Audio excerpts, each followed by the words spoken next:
Great day guys. Bago natin simulan ng kwentong ito, gusto ko lamang po munang magpasalamat sa mga bagong subscriber natin. At sa mga bagong dating po, so bekay naman, pakihit na po yung subscribe button na mumula na po dyan sa baba sa may upper right corner ninyo. And pakilike na rin po itong kwentong ito. Okay, so simulan na natin ang kwento. So enjoy po and stay safe po sa lahat at ingat po.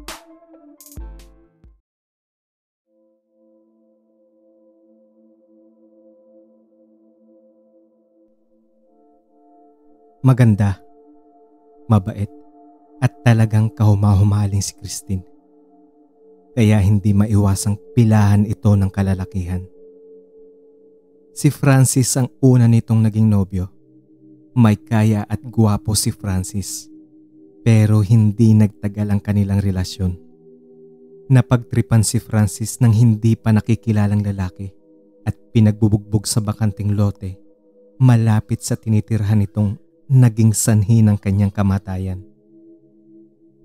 Hindi naman nagtagal, umibig ulit si Christine. Isang manager sa paborito niyang restaurant ang naging pangalawang nobyo niya, si Rafael. Ngunit 3 buwan mula nang sinagot niya ito ay na-hold up si Rafael habang pauwi na ito galing sa kanyang trabaho. Nagtamo ito ng 11 saksak sa iba't ibang bahagi ng katawan na agad ikinasawi nito. Dahil sa sunod-sunod na kamalasan sa buhay pag-ibig ay natroma na si Christine. Hindi na ito nagpaligaw pa o nag-entertain ng mga lalaki maliban sa best friend nitong si Ian. Si Ian ay kababata niya. Mula elementarya ay magkaklase na sila. Hanggang sa mag-college nga ay iisa ang kinuha nilang kurso, kaya talagang parang magkapatid na ang turingan nila. Ito ang takbuhan niya tuwing may problema siya, mapatungkol man sa pamilya o love life niya. Ano ka ba naman, Christine? Huwag ka nang umiyak. Baka naman kasi hindi talaga sila ang nilaan sa'yo. Huwag ka na mag-isip na mag-isip. Okay? Wika ni Ian habang nakahilig siya sa balikat nito. Ayoko na sumubok pa. First boyfriend ko namatay kaagad tapos ngayon, pati yung sumunod.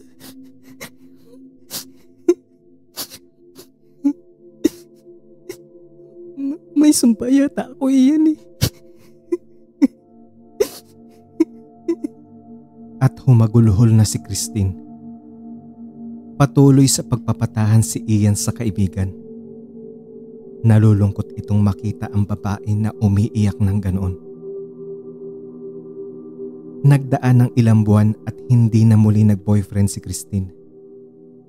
Hanggang sa dumating sa buhay niya si Apollo, ang bago niyang katrabaho. Simple si Apollo, pero malakas ang dating nito. Niligawan siya nito ngunit lagi niya itong binabasted. Pero talagang determinado ang lalaki. Kaya sa huli ay bumigay na naman ang puso ni Christine. Love, tanong ko lang. Bakit ba ayaw mo sa akin nung una? Tanong ni Apollo kay Christine habang lulan sila ng kotse nito para ihatid siya sa bahay. Hindi naman sa ayaw, love. Kasi natatakot ako. Kinakabahan na sagot niya. Natatakot naman saan, love? Huwag ka tatawa, love ha. Wala ka bang naririnig na usap-usapan tungkol sa akin? Seryosong tanong nito sa lalaki. Hininto ni Apollo ang sasakyan sa tabi ng daan at diretsong tumingin sa kanya. Yung tungkol ba sa mga ex mo? Na yung unang 2 mong nakarelasyon parehas namatay? Tumango ang babae sabay yumuko. Itinaas naman ni Apollo ang mukha ni Christine at saka ginawaran ito ng halik sa labi. Love, nagkataon lang yun. Lahat ng tao mamamatay. Siguro talagang oras na nila iyon. At sinisigurado ko sa'yo, wala kang kasalanan sa mga nangyari sa kanila. Okay? Nakangiting wika ni Apollo at saka in-start na ulit ang kotse. Bawat araw na hindi nakikita o nakakasama ni Christine si Apollo ay kinakabahan ito na baka mabalitaan na lamang niya na may nangyari na dito. Dumaan ang ilang linggo at wala namang masamang nangyari. Isang umaga ay may natanggap na text si Christine. Good morning, love. Hintayin mo ako dyan sa inyo, ha? May surprise gift ako para sa'yo. I love you. Napangiti at excited na bumangon si Christine para mag-ayos. Ilang oras na ang lumipas, ngunit walang Apollo ang dumating. Kinabahan na siya. Sinubukan niya itong tawagan, ngunit nakapatay ang telepono. Nanlalamig na ang kanyang mga kamay sa sobrang nerbiyos. Hindi maganda ang kutob niya. Hanggang sa mag-ring ang kanyang telepono.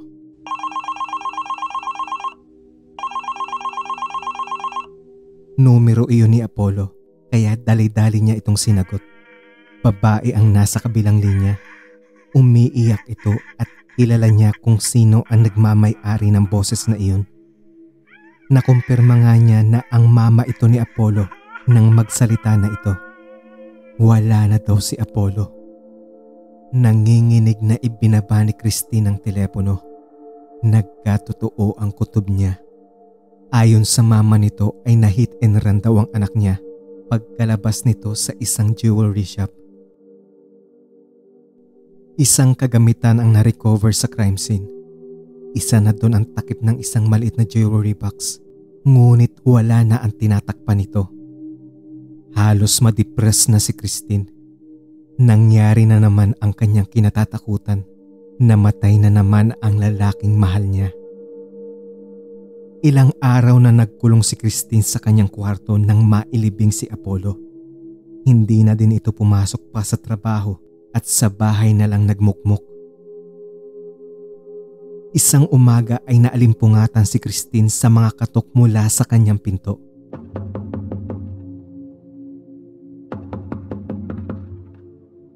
Christine, pwede ba ako pumasok? Unti-unting bumukas ang pinto at bumungad sa kanya si Ian. Patakbong tinungo niya ang kababata at mahigpit na yumakap dito. Oh, tama na ha. Huwag ka nang umiyak. Kesa magmukmuk ka dito, pumunta ka na lang sa bahay bukas.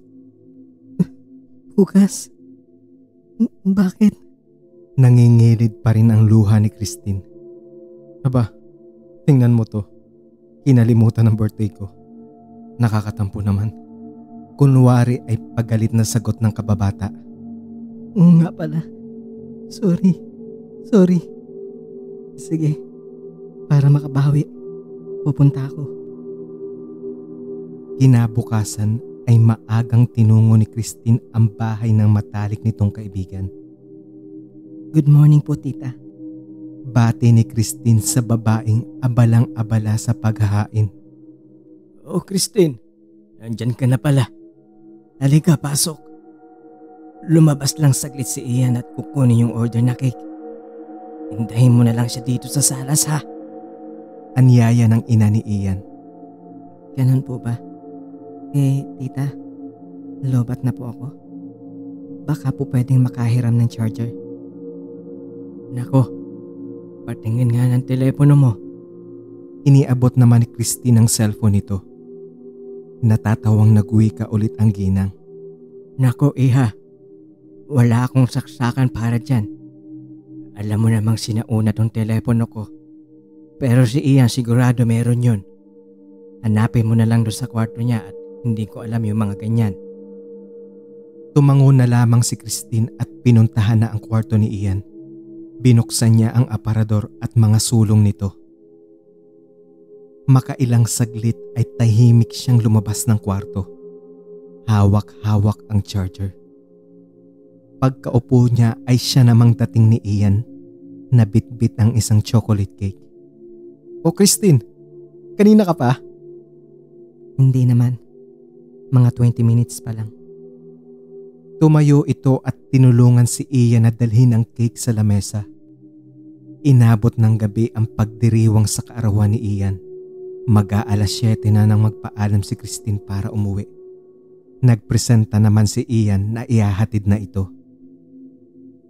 Habang naglalakad ay biglang tumigil si Ian at hinawakan siya sa kamay. Medyo nakainom na ito. Christine, may gusto sana akong ipagtapat sa iyo. Matagal na ito. Elementary pa lang tayo. Gusto kita. Gustong gusto kita, Christine. Sana i-consider mo din ako. Please. Nanginginig ang boses na pag-aamin ni Ian. Hinawakan ni Christine ang kamay ni Ian na nakahawak pa rin sa isa niyang kamay.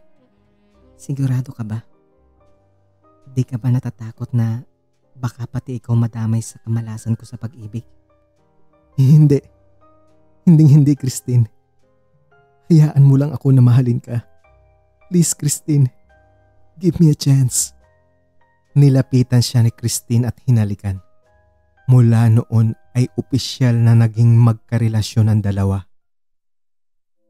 Isang araw, habang naghahanda si Christine para pumunta sa bahay ni Ian, ay kinausap siya ng kapatid. Ate, sigurado ka na ba na okay ka lang na may boyfriend ka ulit? Nilingon niya ang kapatid at ginawaran ito ng ngiti. Sigurado ako.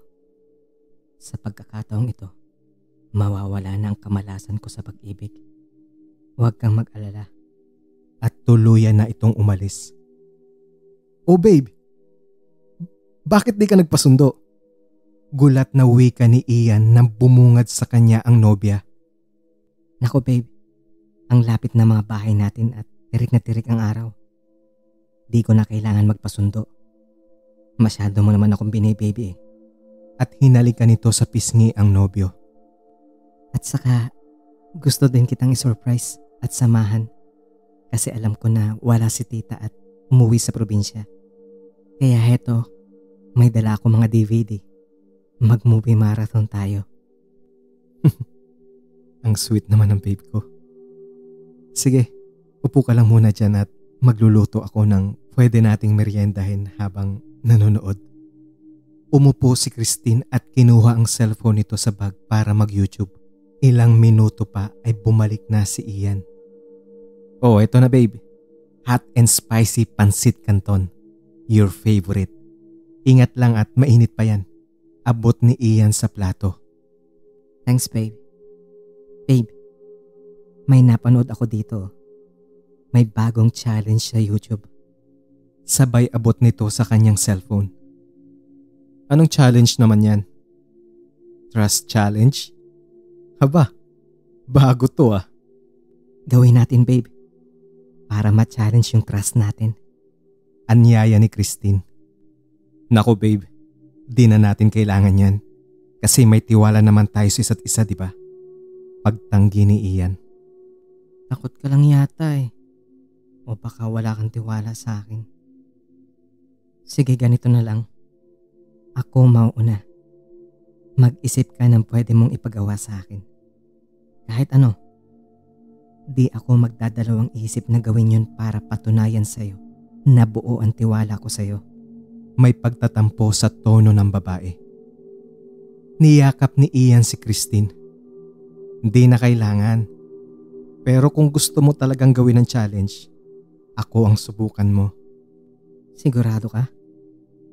Baka mamaya magreklamo ka na ako lang ang may pinagawa ha? Hindi. Sige na. Ano bang papagawa mo sa akin para mapatunayan ko na buo ang tiwala ko sa'yo? Wait. Gusto ko intense. Para talagang wala akong dudang may tiwala ka sa akin. Tumingala pa si Christine na animoy nag-iisip ng husto. Maya-maya pa'y. Alam ko na. Buksan mo ang sling bag ko. Kunin mo yung baril na niregalo mo sa akin nung last birthday ko. Nabigla man ay sumunod pa rin si Ian. Kung sasabihin ko ba sa'yo na walang balayan, maniniwala ka ba? Oo naman. Sabi mo eh. Bakit ka naman magsisinungaling? Mabilis na tugon ni Ian. Prove it. Hindi pwede sa salita lamang ang tiwala. Dapat patunayan mo rin. Napakunot ang noo ni Ian. Seryoso babe? Sobra naman ata yan. Parang ang brutal na ng challenge na to. O kita mo, wala kang ngang tiwala. Sabi na hindi talaga buo ang tiwala mo sa akin. Sa palagay mo ba ipapahama kita? Hindi naman ako mamamatay tao. May inis na sa boses ni Christine. Pasensya na babe. Hindi naman sa ganun. Sige na. Ano ba gusto mong gawin ko? Gusto mo paputukin ko ito sa sentido ko? Hindi na. Wag na. Napatunayan ko na kaya mo akong pag-isipan ng masama. Worst duda ka na magpapagawa ako sa'yo ng bagay na maglalagay sa'yo sa alanganin. Ibalik mo na yung baril sa bag. Uwi na ako. Total wala ka naman pala talagang tiwala sa akin. Akmang tatayo na si Christine nang isang malakas na putok ang bumalot sa buong bahay. Bumulagta sa sahig si Ian. Duguan at mulat ang mga mata. Ate, okay ka lang ba? Natatarantang tanong ng kapatid nito nang madatnan siya sa ospital na nakatulala. Hindi siya sumagot. Sa halip ay niyakap niya ang kapatid. Dead on arrival si Ian. Isang tama ng baril sa sentido ang direkta nitong ikinamatay. In-interview si Christine ng mga pulis at pagkatapos ay hinayaan na itong umuwi sa bahay. Walang imik na dumiretso sa kanyang kwarto si Christine, pati haya itong humiga. Tinitigan nito ang kisame habang tumutulo na ang mga luha. Nagbalik sa kanyang alaala ang araw ng kaarawan ni Ian. Ang araw na hinayaan niya itong mahalin siya. Ang araw na natuklasan niya ang lahat tungkol sa katotohanan sa likod ng pagiging malas niya sa pag-ibig. Nakaramdam na naman siya ng galit. Si Ian ang dahilan kung bakit sunod-sunod ang trahedya sa mga lalaking minahal niya. Kung hindi dahil sa charger, ay siguradong hanggang ngayon ay wala pa rin siyang kamalay-malay na yung taong pinagkakatiwalaan niya ang pilit na sumisira sa mga naging relasyon niya. Nang naghahanap kasi siya ng charger, ay nadako siya sa aparador ni Ian. Pagbukas niya nito, ay tumambad sa kanya ang isang wallet-size na litrato na nakadikit sa pintuan ng aparador. Nakikilala niya ang litrato na yon dahil siya mismo ang nagpa-develop nito at alam niyang iisang tao lang ang pinagbigyan niya nun. Si Francis. Nung una naguguluhan pa siya, paano napunta kay Ian ang litrato niyang yon. Kaya nagpatuloy siya sa paghahalwat sa mga sulong ni Ian. Sa unang sulong doon nga ay natagpuan niya ang mga gamit ni Rafael tulad ng wallet at cellphone. At sa pangalawa naman ay isang maliit na kahon. Wala na itong takip kaya kitang-kita niya ang dalawang singsing na nakapaloob dito. Kinuha niya yun at tiningnan. Naiyak siya nang makitang may nakaukit sa mga singsing. Pangalan niya at kay Apollo. Napagtanto niya na ito siguro ang nabanggit na surprise gift ni Apollo sa kanya bago ito na hit and run. Doon na pagtagpi-tagpi niya ang lahat. Si Ian ang pumatay sa mga naging boyfriend niya. Lahat ng ebidensya ay ito ang itinuturo. Lalong napagtibay ng pag-amin ni Ian ng nararamdaman sa kanya ang kanyang hinala. Hindi siya nag-aksaya pa ng panahon at sinakyan ang pagtatapat na iyon ni Ian. Naisip niya na magandang oportunidad iyon para makaganti siya sa lalaki. Umayon lahat sa plano ko, Ian. Ginamit ko ang sobrang pagmamahal mo sa akin para pagbayarin ka. Dahil sa matindi mong pagnanasa na maging sayo ako, ay nagawa mong pumatay. Ngayon, isa ka na rin sa kanila. Ang pinagkaiba mo nga lang ay hindi kita minahal.